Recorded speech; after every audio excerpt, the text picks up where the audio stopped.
ñëw si nu mu gën a yaatoo par rapport ak li nga xam ne que moo di les derniers rebondissements yi nga xam ni itam moom la Amadou Ba bu Pastef daal di indi à la dernière minute donc ñoom indi na li nga xam ne que moo di benn amendement.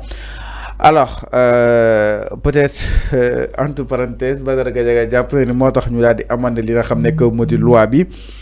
ndax suñuy xool moom moo tax rek ñu daal di boole li nga xam ne que moo di crime yi nga xam te amoon na fii Sénégal alors donc face aux critiques Amadou Ba amende sa proposition sur l'amnistie.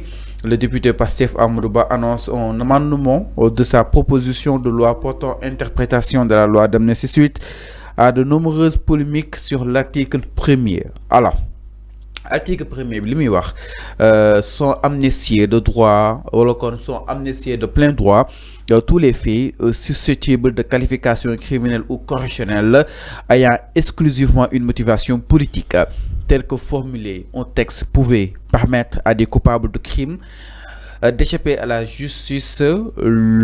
Le député Guy Marius Sagna avait aussitôt annoncé un amendement pour exclure les crimes de sang, les cas de torture et les traitements cruels, inhumains et dégradants. Alors ki nga xam ne que moo di Badara Gadiaga si boobu de plateau ba tey foofu saanu TFM mu daal di annoncé benn amendement désormais sur la loi d'amnistie au sens de l'article 1er. Quiconque commet un crime de sang, meurtre ou assassinat, des actes de torture, des traitements inhumains et dégradants ne bénéficiera pas de la loi d'amnistie. Maanaam képp koo xam ni itam sa loxo dugg na si wàllu deret tour deret ak aussi assassinat ak ay actes de torture doo bénéficier wu si loi d'amnistie bi nga xam ni itam fas yéene ko daal di interpréter. Donc la proposition de loi portant interprétation de la loi d'amnistie sera soumise en plénière ni ki li nga xam ne que moo di le 2 avril. Alors Arfan par rapport ak li nga xam ne que moo di mbir mi gis nañ ko mu nekk benn amendement après. Aussitôt mais Fallou ki nga xam ne que moo di Marius Sagna daal di réagir. mais Fallou en coulisses mais Fallou daal di koy amandé naka na ko daal di jàngatee. c'est ce changement de taille. mais Fallou c'est Guy Marius Sagna moo njëkk a dugal amendement c'est pas Badara Gadiaga. c'est pas non parce que dégg naa ko nee na moom moo tax ñu changé. non dégg naa loolu Badara non Fallou ma ñëw Badara Gadiaga nee na moom moo tax ñu changé. non Guy Marius Sagna dugal na amendement bu yàgg. Fallou on est au courant quand même. On est au courant. Guy Marius Sagna dugaloon na amendement ba pare mais si Badara Gadiaga dafa bëgg ndamoo loolu dinaa non moom moo wax bopp moo tax ñu changé man je vois que c'est pas ça. Je vois que c'est pas ça mais soyons un peu logique quand même. dama ne waa Pastef lan moo tax voté wuñu comment dirais l'amnistie cette loi d'amnistie parce que dañu ne bu fekkee les crimes de sang dañoo bokk ci loi d'amnistie bi ñoom donc ils vont s'abstenir duñu voter. Ils ont été cohérents, ils ont été logiques depuis le départ. Ils ont été logiques parce que quand ils négociaient sur la loi d'amnistie waa Pastef ils étaient réticents dañu ne bu fekkee les crimes de sang dafa bokk ci loi d'amnistie donc ñoom duñ ko voter. Et d'après les informations qui ont été révélées par moom Amadou Ba dafa ne ba ñu déggoo ci la commission des lois non ba ñu déggoo d'abord fekk ñoom Ousmane Sonko Cap Manuel waxtaan ak ñoom ci loi d'amnistie bi mais d'accord ñu woon ñoom Ousmane Sonko dañu leen xamal ni que bu fekkee les crimes de sang là dafa bokk donc ñoom d'accord ñu ànduñu ci loi d'amnistie bi gars yi d'accord ci loolu.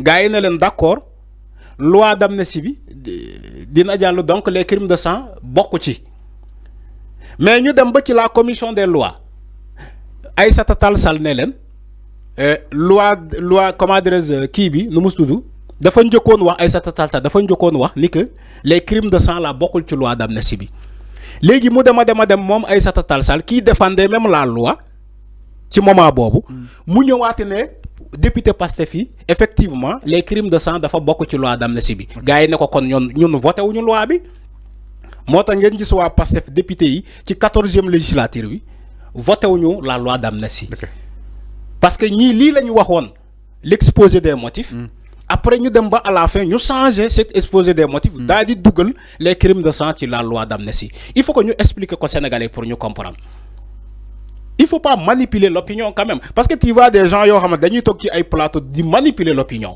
Enfin, on a changé de position. Non, changé ma position. J'ai toujours été comme je suis. J'ai toujours été comme je suis, Fallo. Donc, il faut que l'olu nini hamko. Donc, aujourd'hui, Badara Gadiaga, vous avez dit ndamom la. D'accord, ndamom la. N'a ko baye ak ndam bi. Mais nous, on a vu le député Guy Marius Sagna donner des avancer des amendements. Tu loi d'amnistie. Lolo amna. Il l'a rendu officiel, il l'a dit publiquement. Il l'a dit publiquement. Mais avant, est-ce que nous pouvons éviter, madame, directement vers l'abrogation totale de cette loi concrètement? Est-ce que l'on fait enfant, promet si ou alors que nous bagnons vendre quoi qu'on puisse sur une mèche à l'opposition, de chercher quoi s'opposer aux. Tu sais, Fallou, le problème, c'est les crimes de sang. C'est le problème. Mais non, c'est ça le problème. C'est clair. C'est ça le. Voilà. Il faut que nous dégoûtions l'eau pareil. Ni que les crimes de sang, en aucun cas, warul bokku, waruñu ko dougal ci loi d'amnistie. Il faut qu'on soit clair. Non, il faut qu'on soit clair là-dessus. Ni les crimes de sang, warul bokku. Les actes de torture, warul bokku ci loi d'amnistie. Je crois que c'est ce qui fait défaut. Il y en a des gens qui veulent les crimes de sang là, intégrer la loi d'amnistie. Mais Ismaïla Madior Fall l'a dit. Non, si, amna. Je pense que non, amna. Parce qu'ils ont la majorité. Ils ont fait des promesses avant nous d'exciter que concrètement. Que ni suñu ñëwé loi d'amnistie bi ñu ko fi faxas ba sax au pouvoir Ousmane Sonko ni képp ko wara wiji de nga dem wiji même sax suñu ko déglu dañ ko dem déglu ji entre autres donc nak lañ wara mëna amé li nga xamné que modi Assemblée nationale yor fa exactement le contrôle de l'Assemblée té yi fi wara mëna jox li nga xamné que modi ciowal comme ñak déggo lo xamni déjà opposition bi ñeneen kenn waxtaan sék ñom ba sax ñom yana mar aussi qui Alioune Sané si plateau bu li nga xam ne moo di jàkkaarloo que ni doon consulter les acteurs prenants mais defuñu ko entre autres ñu indi seen loi partielle ba pare yi fi nag mu tëleen mais Fallou donc est-ce que nekkul quoi qu'on puisse benn mal nécessaire. Ce que tu as dit c'est très grave. lan c'est là am majorité à l'Assemblée nationale. Non ñoo ko am lu ñu bëgg a waa déglu ma rek c'est pas du tout waa déglu ma ce que tu as dit c'est très grave. Tu sais pourquoi am majorité à l'Assemblée nationale ne dis pas que tu dois bafouer les règlements de l'Assemblée nationale, le règlement intérieur de l'Assemblée nationale. L'Assemblée nationale, loi organique moko tek. Damane, Fallou. On n'abuse pas. On doit Fallou. Vous faites yenen Assemblée nationale yi doxale lenen. L'Assemblée nationale là doit promettre à la population d'être une Assemblée nationale de rupture. Maintenant, Assemblée nationale de rupture, il n'est pas dit qu'après avoir eu la majorité, tu dois bafouer le règlement intérieur de l'Assemblée nationale. Parce que ce que c'est ça. Parce que comme nous avons une majorité écrasante, nous devons abroger la loi, que ça soit partiel, que ça soit total. Voilà, total. Mais ce n'est pas comme ça. Il y a des règles à respecter. On nous dit que, si nous rejetons la loi de Thierno Alassane Sall qui parlait de l'abrogation totale, c'est parce que il n'a pas, comment dire, les critères financiers.